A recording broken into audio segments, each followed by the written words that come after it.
Epipandio Labrador, komentaristang walang inuurwan, walang kinikilingan, nagtatanggol sa sinumang inaapi ng mga politikong korap na umaabuso sa kanilang kapangyarihan.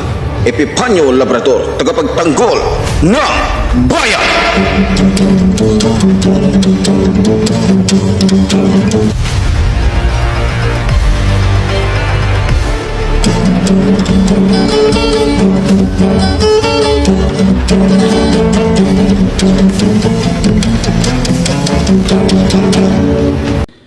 Ayun, so magandang araw po sa inyong lahat, o magandang umaga o anong oras man po na mapapanood po ninyo ang o mapapanood ang video pong ito, dito po sa ating programang Reaction Mo, Birada Ko. So sa oras na ito, muli po tayong magbibigay ng matitinding birada para po sa ating mga kababayang magbibigay ng kanilang mga reaksyon. So pero bago po ang lahat, panoorin muna po natin itong video ito. Mula sa detention facility sa Kamara hanggang sa magpalipat-lipat ng ospital sa Veterans Memorial Medical Center, St. Luke's Medical Center, pabalik ng VMMC nung madaling araw ng Sabado, magdamag na nakabantay sa kanyang Chief of Staff na si Attorney Zuleika Lopez, si Vice President Sara Duterte. Personal na sinamahan ng business si Lopez na sumamang pakiramdam matapos ilabas ng Kamara ang transfer order patungong Women's Correctional sa Mandaluyong. Dumalaw rin si Senador Bato de la Rosa na binatikos ang umano'y matinding pressure kay Lopez. Maghahating gabi ng Sabado nang dumating sa VMMC si Senador Bongo mula sa Davao City. Nag-post pa siya sa social media ng larawan nila ng bise na may caption na "Cool, Calm, and Smiling". Pasado 2:00 ng hapon nang dumating lula ng chopper si Senador Amy Marcos. Nakita rin natin na may ibinabang bouquet mula sa chopper at pagkatapos ay dumiretso na sila sa kwarto ni Lopez. Pero kanina nga sinabi ng Congress o nitong Kamara na si Congressman Franz Castro na bukas ay matatapos na itong contempt laban niya dito kay Attorney Lopez at hindi daw ibig sabihin na nag-resign na siya sa OVP ay hindi na siya makakatanggap ng imbitasyon mula sa Kamara. So yun, mga minamahal kong mga kababayan, alam nyo, kung isipin po talaga natin, talagang matatawa ka sa mga nangyayaring ito. Biro niyo po, mga minamahal ko mga kababayan, lumalabas po dito, lumalabas po dito talaga, mga minamahal ko mga kababayan, parang mag-asawa po itong si Sara Duterte at si Lopez, di ba? Na kung saan talagang hindi makaalis, hindi makalayas basta-basta itong si Sara kung hindi papayag ito pong si Lopez, kung hindi papayag. So talagang may something talaga, may napapansin ako. So napapansin niyo ba? Napapansin niyo ba yung napapansin ko o nahahalata niyo ba yung nahalata ko? Di ba? Halata masyado. Napaka-obvious po mga kababayan. Isa pa tong si Bato de la Rosa. Ang akala ko po si Sara lang po ang best actress. Dito sa nakita ko may best actor din pala. Paano ba naman? Napanood nyo naman po siguro mga kababayan yung video. Nung in-interview po kasi ito pong si Bato de la Rosa, kaya daw kailangan bantayan nila itong si Lopez dahil daw sa ito ay may trauma. Ito daw ay may trauma dahil daw sa ito ay nangangamba na baka dalhin uli doon sa Mandaluyong na kung saan nandoon po yung tinatawag nilang Women Correctional Detention Jail. Pero ayon ho sa doktor na sumuri po dito kay Lopez, okay naman po daw ang lahat. Maayos naman ang lahat, walang problema. 'Di ba? So, sa puntong ito, mga binamahal kong mga kababayan, hindi po tumutugma yung ito pong sinasabi po ni Bato de la Rosa tungkol po sa finding, kumukontra po ito doon sa finding ng doktor. Klarong-klaro po mga minamahal kong mga kababayan. Hindi naman po doktor si Bato. 'Di ba? At mas lalong hindi naman doktor itong si Sara. So, lumalabas na kadramahan lang po talaga ang lahat ng ito. 'Di ba? Kumbaga, talaga dinadramahan na lang po tayo. So, sa totoo lang po, sa punto pong ito, sa mga nangyayari pong ito, lumalabas po na tila mga alipin na lamang po ni Sara Duterte. Ito pong si Bato de la Rosa, at maging ito pong si Bongo. Na kung saan, nakita niyo naman po, kahit anong oras, utusan nitong ni Sara Duterte ay magagawa niya. Kahit pa ito yung mga senador na, o mas mataas sa congressman itong mga ito, na kung saan ay senador ng ating bansa, 'di ba? Pero ngayon, tingnan niyo naman, pero ngayon, ayon po sa aking natanggap ng mga mensahe mula po sa ating mga taga-subaybay, para po sa kanila at para sa ating mga kababayan, kaya daw ganun ang nagiging reaksyon ni Sara, o kaya ganyan ang kanyang mga galawan, natatakot po daw itong si Sara na humiwalay kay Lopez dahil ito yung kanyang pinakasusi. Ito yung magbubunyag ng lahat-lahat tungkol po dito kay Sara. 'Di ba? Kaya ganun na lamang yung takot nito ni Sara Duterte. Kaya pag wala si Duterte, kailangan may pumalit sa kanya. Na ang trabaho nito, harangin, pigilin yung mga gustong magtanong. So, 'di ba? So, baka iniisip po nitong ni Sara, baka kumanta, itong si Lopez katulad po ng ginawang pagkanta po nitong ni Garma. Kung maaalala nyo po, na kung saan talagang isiniwalat na lang po ni Garma dahil parang nagkakabukingan na So, sa totoo lang mga minamahal kong mga kababayan, overreaction po itong si Sara Duterte. Dahil nga sa kanyang ipinapakitang reaksyon, obvious po na ang motibo nito ay pagtakpan po. Pagtakpan po at bantayan si Lopez para hindi makapagsalita, o para hindi makapagbigay ng kanyang testimonya dahil nga sa 'di ba? Mabubuking talaga siya. So lumalabas ang pinapakita ni Sara Duterte hindi dahil sa nakukonsensya siya o naaano siya dito sa kanyang tao o baka o hindi dahil sa nababahala siya, sorry, kundi dahil sa 'di ba? Kundi dahil sa may pinagtatakpan talaga siya. Yan po ang nakikita at nararamdaman po ng ating mga kababayan. Maging ako. So, biro nyo, Vice President ka. 'Di ba? Hindi po mandato ng isang Vice President na bantayan sa hospital o i-focus ang kanyang sarili para bantayan yung kanyang chief of staff. 'Di ba?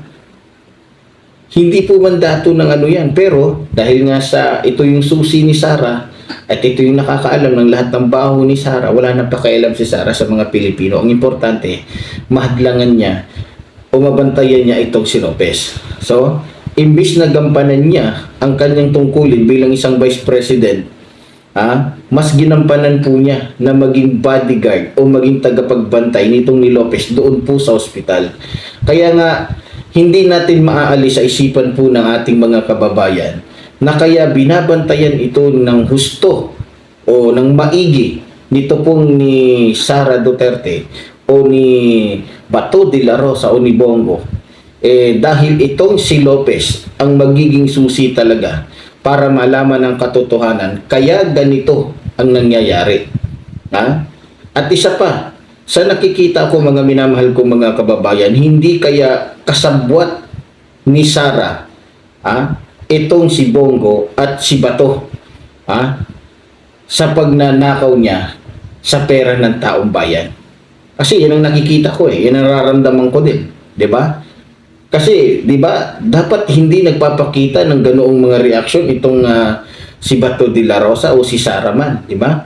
Una-una, sa totoo lang, si Sara ang dahilan kung bakit nagkagulo po, kung bakit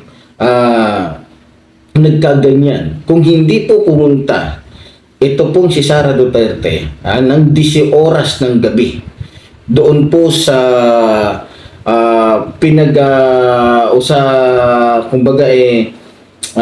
kung saan nandoon nakadetain itong si Lopez, hindi po mangyayari yan.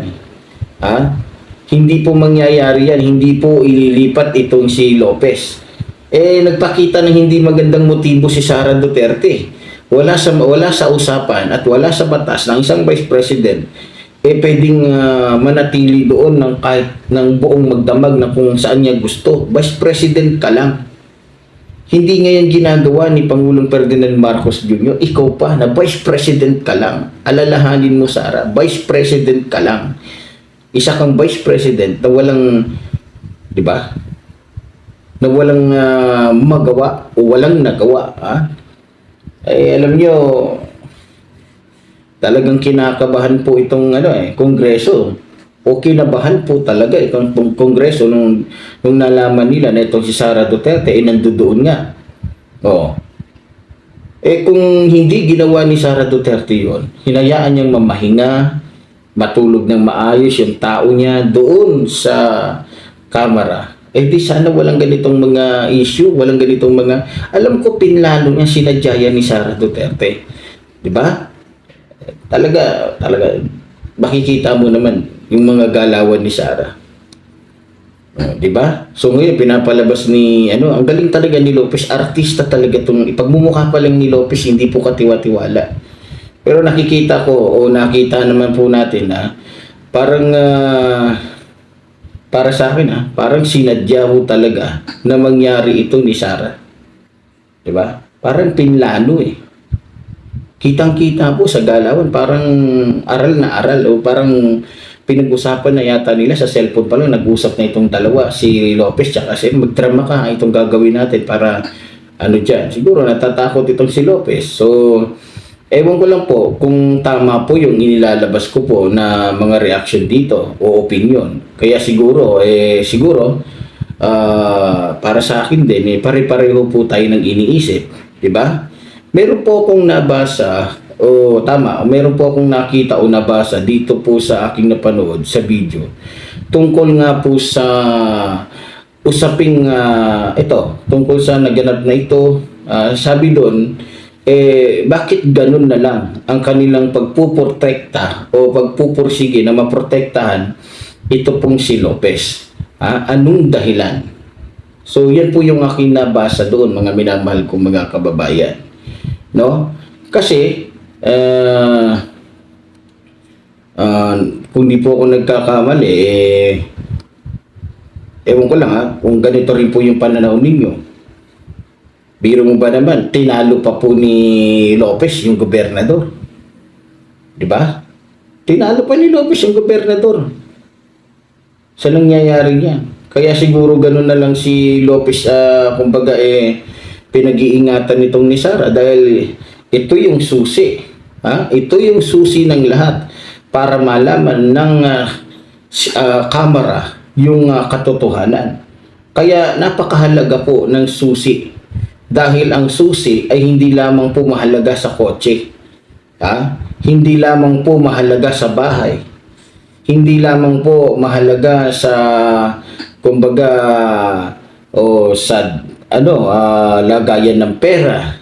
Mahalaga rin po ang susi, lalong-lalo na po kung ito ay magagamit po sa katotohanan. So, isa din po sa mga nabanggit po doon sa video na napanood natin yung tungkol po sa pagre-resign nitong ni Lopez. So, para po sa akin, siguro iniisip po nitong ni Lopez na pag nag-resign na siya, hindi na siya ipapatawag pa doon sa Kamara. At wala na siyang obligasyon dito o usaping o hindi na siya masasama sa usaping ito, mga minamahal ko mga kababayan. Doon po siya nagkakamali. Kasi, ang pinag-uusapan po dito, mga minamahal ko mga kababayan, ito po tungkol po sa confidential fund ng OBP na siya pa ang chief of staff sa nasabing ahensya o opisina. Para po sa akin, ito'y akin lamang. kahit saan po siya pumunta, kahit saan siya magtago, kahit saan siya kumbaga kumober, di ba? Hahabulin pa rin po siya ng kamera para po sagutin yung dapat niyang sagutin. Nang sa ganun ay managot po yung dapat managot. Yan lang po ay ayon po sa aking pananaw. Yan po ay ayon po sa aking nakikita. So bumalik po tayo dito kay Bato de la Rosa. Di ba't nabanggit po ni Bato yung tungkol po sa trauma? Diba? Nabanggit niya yun eh. Yung tungkol sa trauma. Naisip kaya ni Bato, ito akin lamang po ito, sarili ko lamang po itong opinion. Kasi nabanggit niya yung tungkol sa trauma dito nga kay Lopez. Ang tanong ko dito, naisip kaya ni Bato de la Rosa yung mga anak, yung mga pamilya ng mga taong pinatay ni Digong o nila, na kung saan ay na-trauma talaga, na-trauma ng husto, mga minamahal ko mga kabayan, na kung saan naalala nyo naman, basta-basta na lamang po pinapatay kasi ng mga Duterte yung mga pamilya po ng mga batang ito. Diba? Na kung saan ay hindi po dumaan sa due process yung mga nangyari noon. Yung nagawa o yung mga naganap na pagpatay. Pero tignan mo. Tignan niyo po itong si Bato de la Rosa, ang galing magsalita. Diba? Yung mga kabataan na nakaranas ng trauma. Ano kaya ang naramdaman nila? Nararamdaman din kaya ni Bato? Yung nararamdaman ng mga kabataan yun? Na kung saan ay halos po nabaliw. Alam niyo, sa totoo lang, ito, ayon lang din po ito sa aking natuklasan. Karamihan po sa mga, kumbaga, na-trauma na mga kabataan ay nasiraan po talaga ng bait. Nasiraan ng bait ng mga panahon na yun. Lalong-lalo na po yung mga kabataang nagulat na lamang po na wala na silang nanay at tatay na kung saan kinaguho po ng kanilang pagkatao dahil nga sa pagkawala ng kanilang mga mahal sa buhay. 'Di ba? Ang daming nabaliw, ang daming maraming nasiraan ng ulo nun. 'Di ba? Nakakaawa. Sobrang daming nabaliw nung mga panahon na 'yon dahil nasaktan talagang nasaksihan kasi nila yung mga pangyayari na kahit minsan ay hindi po nila pinangarap. Diba? Dahil kung maalala nga po ninyo, mga minamahal ko mga kababayan, diba? Yung mga panahon, nagmistula pong imperno ang bansang ito. Pero kung ako po ang iyong tatanungin, mga minamahal ko mga kababayan, pasensya na po kayo at ako po ay medyo inaantok talaga pero pinipilit ko na lamang po ito. Para po sa akin, yung mga nangyayari pong ito kay Sara Duterte, nangangahulugan lamang po ito na karma na ito sa mga Duterte. Karma na ito. Dahil sa kanilang mga ginawang kasamaan, hindi lamang po sa ilang tao, kundi sa napakaraming tao na kung saan ay talagang binaboy nila at tinanggalan po nilang karapatang mabuhay. Yan po ang katotohanan. So para po sa akin, kung hindi sana sila naging korap, kung hindi sana sila naging masasamang politiko, hindi sana mangyayari ito. Lalong-lalo na dito po kay Sara Duterte. Kung hindi siya naging magnanakaw, hindi po darating yung puntong ito. Ngayon, bumalik po tayo dito sa dalawang bugok na senador. Alam nyo, ang dami talagang natawa. Sobrang daming kung babasahin yung mga reaksyon ng taong bayan, ang dami talagang natatawa sa dalawang senador na ito na kung saan naging caregiver po nitong ni Lopez. Napakalupit talaga. Di ba? Napakaswerte nitong ni Lopez. Biro mo, dalawang senador ang caregiver niya para lamang hindi makalapit sa kanya yung mga dapat magtanong. Yun, nakita nyo naman. Pero obvious naman Obvious ang lahat. Kaya isa lang masasabi ko, alam na this. 'Di ba? Alam na this. Wala nang dapat pang pakeme-keme pa. So, ngayon mga minamahal ko mga kababayan, para po sa ating mga kababayan na bibigyan ho natin ng daan yung kanilang mga komento. At ito po ay para mabigyan din po natin ng matinding Birada. Okay, ayon naman po kay Estelita Dupano. Nakakahiya naman yung dalawang senador na yan. Sa taong bayan kayo maglingkod, hindi kay Lopez. Ayon po yan. Dito nga, kay Estelita Dupano. Sorry. So, ayon po dito, nakakahiya daw itong dalawang senador na sa taong bayan kayong maglingkod, hindi kay Lopez. Hindi na po katakataka yan, mga minamahal kong mga kababayan. Sanay po yan si Bato na maglingkod sa iisang tao lamang. Alam naman ninyo kung sino ang Diyos nito. Si Digongyo. Itong si Bongo, ganun din. Ilang taon na ba naging senador itong si Bongo? Wala namang ibang pinaglingkuran yan kundi si Digongyo. Kaya hindi na po yan bago sa akin, mga minamahal ko mga kababayan. Talagang nakakahiya at talagang sayang lang yung ating pera sa dalawang bugok na yan. Kaya nga mag-isip-isip kayo, maging matalino kayo, mga minamahal kong mga kababayan. So ayun naman po kay Gina Libano. Wala bang magagawa ang ating Pangulo o ang Kongreso para turuan ng leksyon itong si Pusit?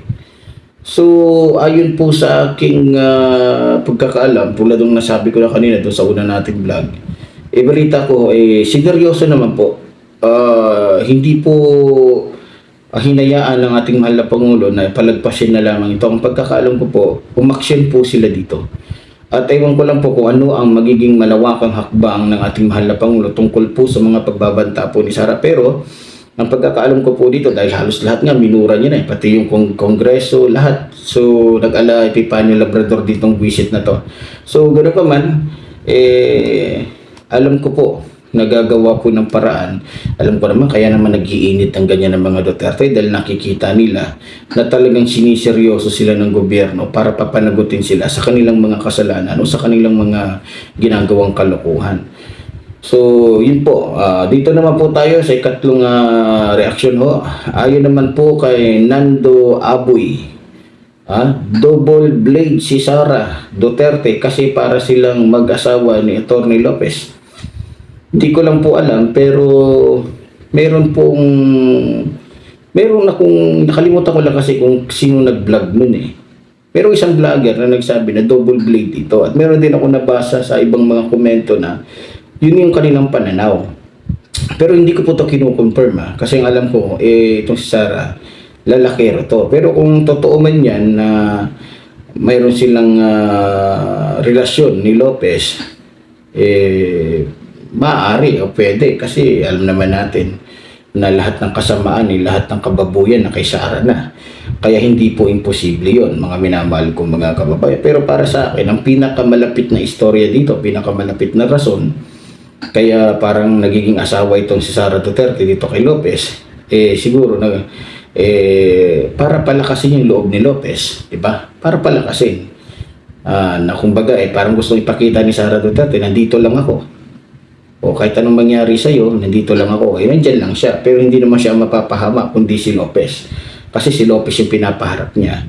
So, ayon naman po kay Batang Lumang Bayan, nakita ko po si Amy Marcos na dumalaw kay Lopez. Hindi kaya may koneksyon ang kanyang pagdalaw sa pagkawala ng pera sa OBP.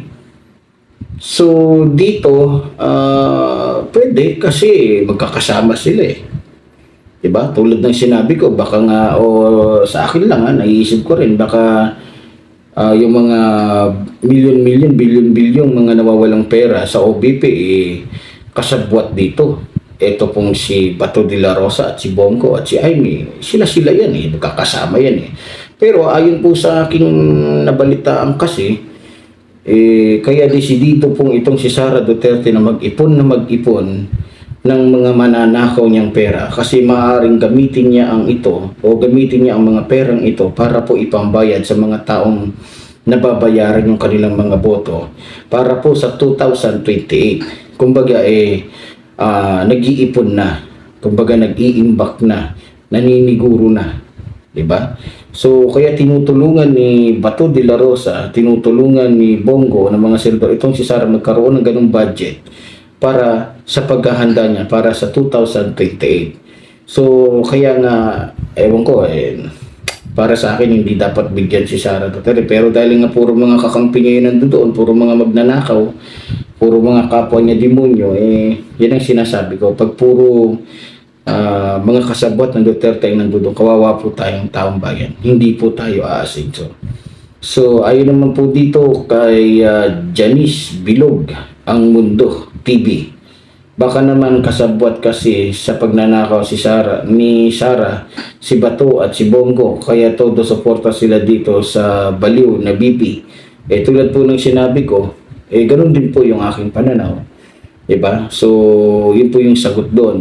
Maaaring ganun, maaaring kasabwat kasi magkakasama sila. Magkakasama-sama ba naman yung mga yan kung wala silang mga plano?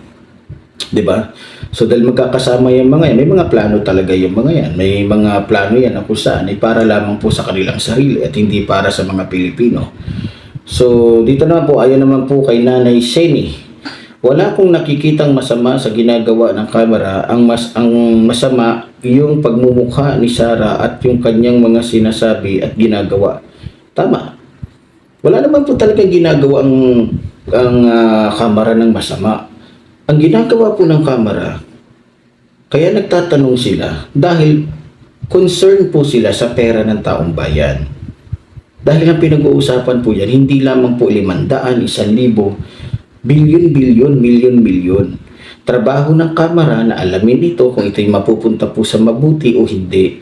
Ngayon, kung nakikita nilang parang may pang-aabuso dito na nangyayari, ito po ay kailangan nilang mag-conduct ng investigasyon na sa ganun, hindi sila magdalawang isip na magbigay uli. Dahil sila po ang pinagkakatiwalaan ng taong bayan para ibigay sa mga ahensya o sa tamang tao yung pera o buwis ng taong bayan. Kasi nga, di ba, bago mabigyan ng pondo yung OBP, dadaan po yan sa Senado at sa Kamara. So, kaya po nagkakaganyan. Di ba? So, para po sa akin, wala po talagang ginagawang masama ang Kamara. Walang pang-aabuso, walang pang-aapi, hindi namumulitika. Yan po ang nakikita ko. Kaya lang naman po nagsasalita ng ganito si Sara para iligaw ang taong bayan. Gusto nilang palabasin na inaapi sila, inaano sila, pero hindi. Gusto lamang pong matiyak, malaman ng kamera kung saan talaga dinala ni Sara yung bilyong-bilyong pera na dapat ay nailapat sa mga proyekto ng mga panahon niya o maibigay sa mga taong nangangailangan. Dahil nga ang dami nga pong inilabas na mga project, mga proposal ni Sara Duterte tungkol sa ganito, tungkol sa ganyan, pero hindi naman po napunta dun. Hindi napunta, sa halip napunta po sa kanyang bulsa. So dito po tayo sa pampitong reaksyon. Ayun naman po kay Patricia Lumay. Halatang guilty si Sara kaya ganun na lang ang mga nagiging reaksyon niya. Obvious ka, masyado pusit. Ba't nga pala pusit ang tawag niyo dito? No? Nagtataka ko, parang ang daming tumatawag kay Sara na pusit. Pero ganun pa man, yes, tama ka, Madam Patricia Lumay. Halatang guilty naman talaga si Sara. Kasi hindi yan ang mga reaksyon ng mga taong hindi guilty. Kita nyo, noong panahon na sinisiraan nila ang ating mahal na Pangulo, nakita nyo bang naging ganun ang reaksyon ng ating mahal na Pangulo? Hinayaan niya dahil naniniwala po ang ating mahal na Pangulo na alam ng taong bayan ang totoo at hindi. Hinayaan niya ang taong bayan ang humusga. Hindi siya nagsalita ng kung anumang mga masasakit, hindi siya nagsalita ng kung anumang pagbabanta, hindi siya nagmura, etc. etc. Hindi siya gumagawa ng mga inventong salita para lamang makuha niya yung intensyon ng taong bayan. Never niya ginawa yan. Sa halip, hinayaan niya ang taong bayan na humisga. Tingnan nyo, sa kakasira nila sa ating mahal na Pangulo. Sila ngayon ang sirang-sira sa mga tao. Sila ngayon ang sirang-sira at talagang mabaho na ang amoy ng taong bayan sa kanila. Diba? Kaya nga sabi ko, gaba eh. Diba? So, number 8 po, ayon po naman kay tunay na kaibigan, Manila Boy. Kung walang magnanakaw, walang makukulong. Kung walang korap, walang tatanungin. O ngamin ka na, Sara Ulo. Tama po itong kanyang sinabi, kung walang magnanakaw, walang makukulong. Kung walang korap, walang tatanungin. Ganun talaga. Kaya nga sabi ko sa inyo, tama po yung sinabi ni nanay, wala siya nakikitang mali sa camera. So, hindi po masamang magtanong, hindi po masamang alamin ng camera kung saan dinala ni Sara yun. Diba? Kasi pera ng taong bayan yun na pinagkatiwala sa camera, na pinagkatiwala naman ng camera sa OBP. Ngayon, dahil nakita nga ng camera na hindi maganda yung ginagawa ng Vice President, yung namumuno sa nasabing ahensya, kaya nagtatanong sila, nag-iimbestiga sila dahil obvious masyado, halata masyado, kitang-kita na talagang walang ginawa si Sara kundi puro pagnanakaw. Hinahanap yung mga proyekto, yung mga proposal niya na binigyan ng budget ng kamera pero wala pong nangyari. Sa halip, inililihis po nila ang usapin, inililihis nila yung tunay na nangyayari para lamang po pagtakpan ang kanilang mga ginagawang kahayupan sa pera ng taong bayan. So number 9 po, ayon naman po kay Tony Boy, mabuti pa Sara, mag-artista ka na lang, may potential ka pang mas yumaman. Ewan ko lang, sa bagay, sa tulad nga ng sinabi ko, tatalunin nito si megastar Sharon Cuneta, tatalunin nito si Nora Honor, tatalunin nito si Vilma Santos sa acting, no?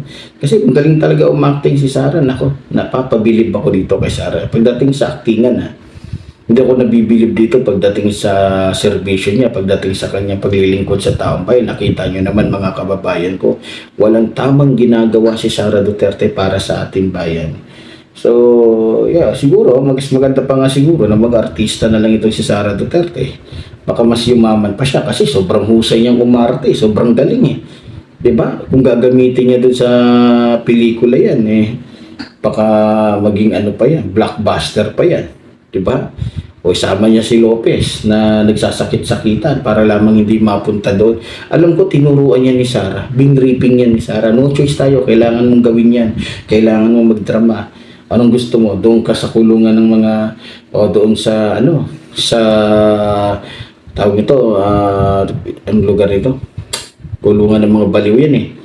Yung lugar na yan. Nawala tuloy sa dila ko. Mandaluyong. Diba? So, sa takot siguro ni, na mapunta doon, nitong ni Lopez, gumawa na lang ng drama. Diba? Biro nyo, pinipilit nila mayroon doon nararamdaman si Lopez, samantalang sabi ng doktor, wala naman. Tuwa ngayon si Lopez kasi na-rescue siya ng amo niya. Diba? Grabe. Tingnan nyo yung abogado talaga. Pag abogado, isa pala sa skill ng abogado, yung magdrama. Oo, nakita, parang napansin ko, hindi ako abogado, pero ang napansin ko, pag abogado ka, kasama pala sa pagiging abogado mo, yung gumawa ng kadramahan. Hindi lang pagsisinungaling, pati kadramahan. Diba? Kaya hindi nakataka-taka itong si Sara. So, parang nakita ko, dapat bago ka maging artista, mag-abogado ka muna. Para mas marami kang magawa. Kasi abogado, diba? O, kita nyo naman, nakalusot si Lopez. Diba? Nakalusot si Lopez. Hinarang talaga ni Sara kasi, di ba? Hindi totoo yun. Alam niyo, mas gusto po ng kamera na buhay yung mga saksi tulad ni Garma. Di ba? O lalo na to si Lopez, mas gusto ng kamera buhay yung mga yan kasi makakapagsalita yan kung sino ba talaga o saan ba talaga dinala ni Sara yung mga bagay. Hindi kailangan patayin niya ng mga congressman dahil wala naman makukuha yung mga congressman dyan kay Lopez. Di ba? Kaya mali po yung sinasabi tsaka yung acting ni Lopez na kung delikadong buhay ko, tanga. Sinasabi mo lang yun dahil gusto mo magpalusot. Yung itsura mo, Lopez, ang pangit mo. Diba? Ang pangit ng itsura ni Lopez. Pag umiiyak, ang laki ng panga, manang-mana sa amo niyang si Sara. Mukhang T-Rex. So, ito, kasampu po. Ayon naman po kay Pulang Araw TV. Pulang Araw TV. Parang yung pulang araw na palabas to So, aminin mo na kasi ang lahat para wala nang madamay. Tigilan na ang pag-iinarte. Hindi bagay sa'yo maging artista. Ang pangit mo, Sara. Ito naman, iba yung kanyang reaction dito. Ay, nako. So, halo-halo na po yung nagiging reaction, no? So, aminin na. So, ito na lang po. Ang kuna natin dito. Aminin mo na kasi ang lahat para wala nang madamay. So tama, no? Kung ako kay Sara, aminin niya na. Para wala nang madamay. Kasi totoo naman kung dati pang tumayo si Sara, umamin si Sara, nagsalita si Sara, nilabas ni Sara yung mga katotohanan, wala mula doon sa resibo, puro peke. Yung mga nakasulat doon na resibo, nakalista doon, nakapirma doon, peke. Hindi niyo ba nakikita yun mga kababayan? Grabe si Sara Duterte. Ang kapal ng mukha, tingnan nyo. Dahil booking na siya doon sa issue po ni Mary Grace Piatos. Diba? Ayun, nagka-leche-leche na si Sara, hindi niya na alam kung anong gagawin niya. Diba? Hindi niya na alam gagawin niya. Sobrang booking na siya. Pinagtatawanan na lang siya ng mga congressman dahil booking na si Sara kung ano-ano nang ginagawa niya. Sa sobrang takot niya na mabooking siya.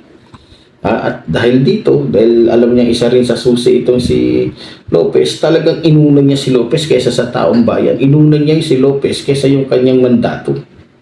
Bibiro, ilang araw na nagsasayang ng oras si Sara kay Lopez lang. Samantalang milyon-milyong mga Pilipino nangangailangan sa kanya. O, nakita nyo na. O, kaya kayong mga Pilipino, kaya kayong ipagpalit ni Sara sa iisang tao lang para sa kanyang pangsariling kapakanan. Kaya mag-isip na kayo. Hindi niya nakikita. Ilang araw na nagsasayang si Sara Duterte ng oras panahon. Yung ibinantay niya dito kay Lopez na iniimbestigahan ng Kamara, kung walang kasalanan yan at walang ginagawang mali yan, walang tinatago yan, hindi kailangan bantayan ni Sara yan. Dapat mas proud pa si Sara, maging kampante si Sara. Uunahin ko muna yung taong bayan, uunahin ko muna yung ganito, puntahan ko muna yung mga nasalanta ng bagyo kaysa dito kay Lopez. Total, nasa katotohanan naman kami. Pwede naman siya magpadala doon ng tao para magbantay kay Lopez Pero ba't di niya ginawa yun? Kasi nagagamit ni Sara yung kapangyarihan niya bilang Vice President. Yan ang katotohanan. Diba? Kaya mga Pilipino, nakita nyo na, sa nangyayaring ito, pinapatuna. Pero hindi nakataka-taka yan. Kung maalala nyo, nagbabagyo nga yung Pilipinas, may bagyo. Nakuha pa niyang umalis. Diniretso niya, kahit alam niya may bagyo, na kailangan siya ng Pilipino o ng mga Pilipino. Diba? Ano ginawa niya? Habang tayo dito ay nalulunod, binabagyo, siya doon, pumapalakpak, nanunood ng concert. Diba? So, ganun pa man, talagang ganun. Kaya tulad ng sinabi ko, malas o tulad din ng reaksyon ng ating mga kababayan o mga nagiging komento ng ating mga taga-subaybay, kawawa ang bansang ito pag nagkaroon tayo ng pangulong katulad dito. Isang magiging pangulong tulongges na mas grabe pa yung katulonggesan kaysa sa ama. No? So, ganun pa man mga minamahal ko mga kababayan. So, pansamantala po tayo po ay magpapaalam muna dito sa ating programa. So, sana po ay dumami po tayo nang sa ganun ay maging mas malakas pa po itong ating programang reaction mo, birada ko. So, maraming salamat po sa inyong lahat. Muli po tulad po ng sinasabi ng inyong lingkod, mabuhay po ang ating inang bayan, mabuhay po ang nagmamahal sa ating inang bayan. Maraming salamat po.